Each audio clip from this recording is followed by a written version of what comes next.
What's going on, guys? David here again, some dude on YouTube, just giving you reviews about stuff he likes or whatever. Today I'm gonna walk you through my quasi home theater, kind of a budget build. Your average person doing something doesn't want to spend a whole lot of money. A lot of these guys, you see these OLED TVs that are 2-3 grand, and surround systems that cost just as much. If you're in the market, not really trying to spend as much money, trying to keep the price point down a little bit, this is a great start, and then you can upgrade from there. So let's start out with a 75-inch TV, the 75-inch LG 4K TV. It's the 6000 series. I believe they're like $800. You can get them at Sam's and Walmart. Of course, home theater, you're going to want to thank Best Buy and Electronics Express and all those nicer places. But it does really good for me. I love it. I don't have the best eyes anyway. Obviously, the QLED and all those are a lot better. I've seen them and stuff, but you're paying 3 times as much for that TV. It's a smart TV, so we can stream Disney Plus. We can, of course, got Amazon Prime. We have DirecTV, so if we rent a movie that way, we can come up here and watch it on that. Great TV, absolutely. It's LG. I mean, Samsung's great too. Buy what you want, but that's the one I'm running. So let's come down here. So I am running an old school Yamaha, I think it's a 6240 receiver. It's about 12 years old, if I'm not mistaken, when I bought it. It's just your basic 5-to-1 system. It's nothing crazy or anything like that. I think it's like $400 or $500 new when I bought it. Now you can go, they've got upgraded newer ones now. Of course, they're not going to have this one. It's probably discontinued, I'm sure. So go look into Yamaha. It's been really good. Obviously, I've had it for 12 years. Works great. Sounds good for what it is, of course. I'm sure it's not, Klipsh or any of those really high-end stuff, of course, but it does the job for me and what I need it to do. I'm gonna run it, until I need to upgrade it. So the weak spot on the Yamaha system is actually the sub, and I have recently upgraded it to a Klipsh sub. It's the 10-inch. It's the older model. It's like I think it was $199 on Amazon when I ordered it. The newer models are, I believe, $239.99 or something. So I just went ahead and went with it. And that really woke the system back up. You can actually hear if you're in the garage, which is directly under us, and it's on, it's on. If you're in the living room, it's on. This house is actually built really well. So the Yamaha sub that came with it, up here, you couldn't hardly tell it was booming or beating or anything. So that does a whole lot better. I love it. And actually what I found out is I can run a Y cable to kind of keep this Yamaha system alive a little bit longer. You can actually run a Y cable out of the back of the sub port, and these subs power themselves. They have their own amp, all their own stuff in them. So all you need is this to send a signal to the subs. So I have the sub here, and eventually I'll put another one over there, run the Y cable. Everything I've researched said even on these, it'll sound great, it'll sound fine. I'm going to do it because the Y cable is like $10. Buy another sub, $200, and now I have even bass throughout the whole room. That'd be awesome. And I'll tell y'all if it really worked out or if I need to just go ahead and upgrade receivers. Up here, obviously being an older system, it didn't have Bluetooth, so I picked up this thing off Amazon. Let me put you back here so I'm not shaking you around. I bought it on Amazon. I believe it was like $20 or something. Now I can run Bluetooth off my phone or whatever through it, onto my receiver, onto my speakers, and I can listen to music through my phone and all that stuff. And I think I'm really saying that really country phone. Anyway, that really helps so that I don't have to turn around and right now buy a new receiver, $300-400, up to $1,000, whatever they cost now. Because that's usually what we use this room a lot for, is music, football, partying, stuff like that. So it's not imperative that we watch not imperative to upgrade it because we don't watch a whole lot of movies, if that makes sense.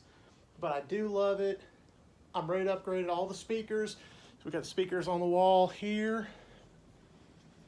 The other one is actually hiding over here. And then I have the two. Let's see, there's one. And there's the other one up there. And see, that's kind of a problem too, is I have speakers that don't belong on the ceiling because they're wired, and getting the wires down that corner, down the back to tie them in was almost impossible, and I had all this actually professionally done, so that posed that kind of problem. That's how these are all hung up on the wall, and TVs look all pretty and stuff. But hopefully I can upgrade those. I want to find wireless rear speakers so I can bring them down like they're supposed to be, get Dolby, which that means I'll have to upgrade the receiver to get Dolby to run 2 speakers, 2 to 4 speakers in the ceiling if I want to go big or something. Hopefully upgrade all the Klipsh. You know, just depends on the timing and what, you know, what makes me happy when I'm looking to shop and actually buy this stuff and what's priced right. All right, let's keep it moving. We'll look down here real quick. Mini fridge. Gotta have the mini fridge. You get thirsty, you know, you don't really want to go all the way downstairs. Get something to drink right there, ready to go. Beer, soft drinks or whatever. Got the little ones, so obviously she can't have beer, so water, whatever we need there. Look at seating. So the pride and joy is I built that platform myself. I believe it's a bunch of 2x6s on the bottom, and then I doubled up 3/4 inch plywood on top, so it brought up to about 7.5 inches, and I think the height you want to be is somewhere around 8, so 7.5 is close enough for me. Of course, with the TV elevated here and me being raised, it's perfect. It worked out real well. So if you want to build one of these, all it is a frame. You just go buy a bunch of 2x6s and set them in there, and every 16 inches apart, I screwed in another one, so it's actually 2 pieces. Brought them up. I cut them downstairs that needed to be cut, measured it out, and everything just worked out. Happened to work out perfectly for here. I think you needed like 30 inches between the back of these seats to the back of the headrest here for your legs when you want to recline these. I'll show you. When you recline this, you still have plenty of space between you and this seat, and if it reclines, you'll still be okay. Which, of course, there's only 3 of us. It's me, my wife, my daughter.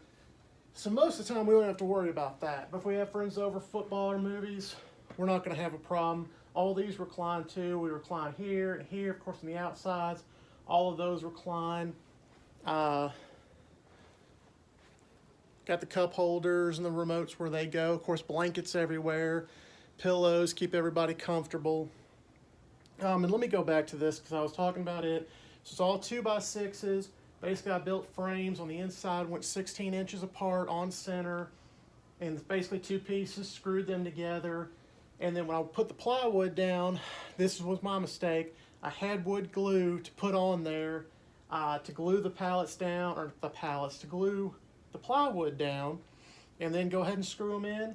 Forgot to use the wood glue, and the wood glue keeps it from creaking. Now these don't creak bad, but there is a spot on the left side from here that if you step on it right, it will creak. Made me mad, but you know, it is what it is.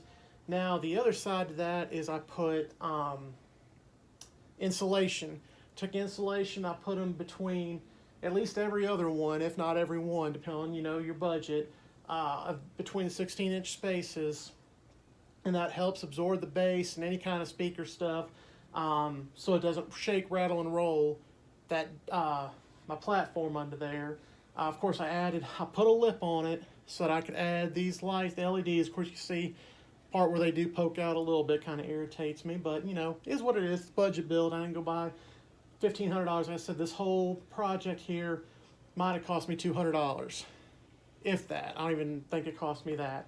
Of course, my wife got the car for free because she knew who she was dealing with as the home builder. Same exact carpet I have on the floor.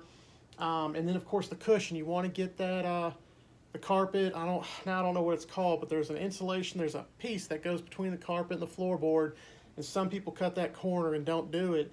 There's a little spot here. It's about 3-4 inches wide that doesn't have it, and you could definitely tell a difference putting your foot on it and putting on where I have the carpet cushion. It makes it feel like a normal floor in a house. And that's what you want. You want as much comfort as you can get. Stepping back to the lights, they're Govee LED lights. They change all different colors. Let's, I'm not trying to make y'all dizzy or anything. Just come down here. Of course, now you can see where they rock down there. I can come to this little button. Now, of course, your phone, there's an app that you can do all this too. Of course, I can turn it off from here. turn it on, and then of course I can scroll through the colors this way, or I can make it change to where it flashes and does different fun little things like that. Like I said, oh yeah, there you go. Now you can see the little thing I press here. Oh, that's on sound activated. Hey, hey, so does all that stuff, whatever.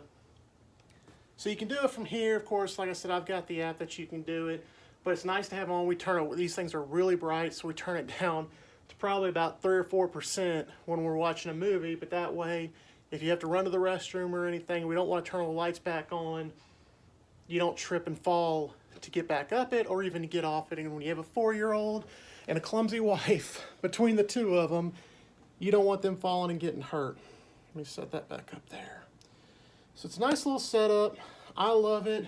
What else can we talk about? Of course, these lights here on the lamps, they're also Philips hue.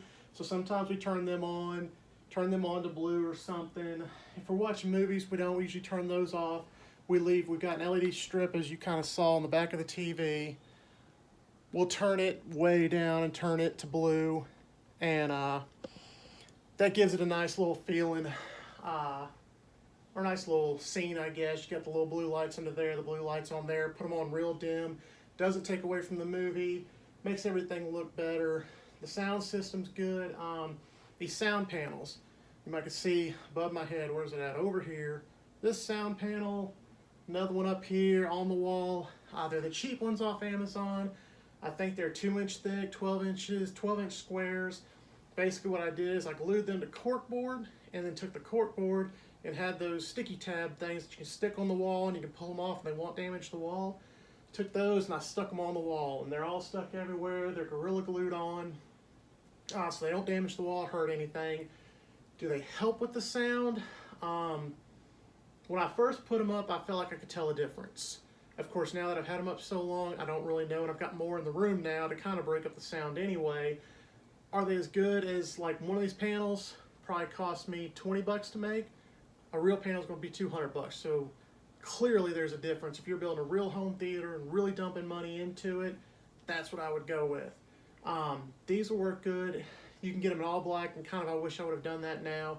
You can get all black ones, and I've seen people go get smart and they put like crushed velvet or something around them to where they look a lot classier and a lot nicer than these. These look kind of cheap right now, so they might get that treatment or something. But they work. Of course they work. They're not as good as the real stuff, but they do the job. You can watch other YouTubers. They've tested them. They do what they need to do. Guys who do podcasts and stuff in their room, they all have them, so they work. Probably need more of them than what I have, but it's no big deal. I do plan on adding some more somewhere, or maybe making them look nicer, or just eventually upgrading, especially if I get better speakers. You know, at that point you can't skimp anymore. You know, you can do the Walmart version, and you can jump up to the Target version, you can jump to Neiman Marcus, whatever. So I guess that's it. I mean, everything else is just kind of decoration, arcade machines if you're up here watching a movie, but you know, you're not really watching, it's just kind of on, and you want to play a game, you can do that. Like I said, we got that. Eventually, that's what I was going to say, I've got the fridge there.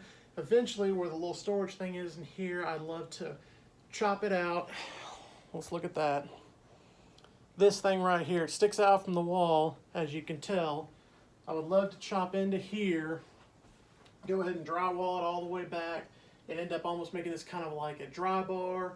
Move my fridge over here, have a cabinet to where I can keep chips or, you know, just whatever, like for sports, watching that, maybe some popcorn stuff. Maybe put a popcorn maker here. I've got plenty of power, things to run, and just have that kind of set up and in here to where, hey, you want a snack, you want some Junior Mints while you're watching the movie or the game or whatever. It's sitting right here. This is kind of unused space. I don't really have a whole lot. It's a storage area. Our attic's right on that side. I don't really need this. It's not being used.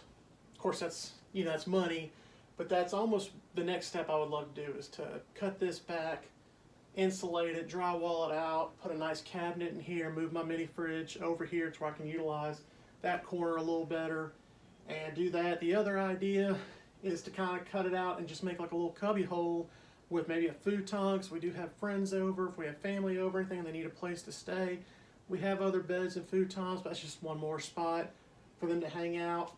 Maybe, don't know. I kind of like my other idea better. I think it'd get more utilized. We have friends over watching the game. Maybe I could put a little bit bigger fridge here, hold more beer and stuff, so people can just grab their stuff right there and keep watching. And the bathroom, of course, you know, you got the stairs over here, so you can hop down the stairs right to the bathroom. But that's pretty much it, y'all. That's everything I'm running. The Yamaha sound system, the 75-inch LG TV, the new Klipsh Sub, the sound, the deck, or the platform I built with the seating. I love it. It works really well. Like I said, we usually use it mainly for sports because I have the 3 TVs, so they're both LG 6200 42-inch TVs.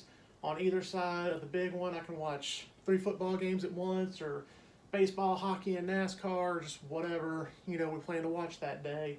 Actually really works out for football more in home theater and stuff, because I probably would have went. Now they got 86-inch TVs and stuff, and I was going home theater, and I just wanted to do a TV instead of a drop down. That's probably the route I would go. And that'd be the only other thing I'd look into is a short throw projector over here. Let's not shake you up too much. Maybe do like a short throw projector and have a screen that'll drop down in front of these TVs, and have my 120-inch, 160-inch screen with a short throw projector. You know, just money, right? That's what everything is. But hey, if you like this one, shoot it a big thumbs up. Check out, I've got other ones that actually kind of go over the smart room, the smart arcade, if you will, and how all this just turns on with the Amazon Alexa Echo thing. I have a walkthrough of everything I have in here, just all in one video. So check them out as I do updates, upgrades. If I do straight reviews on something, stay tuned for those. I have reviews of all the arcades already up, and some smart stuff, business advice, life advice, whatever, that I've come through, take it or leave it. So just some dude on YouTube, y'all. Anyway, y'all have a great day and roll tide.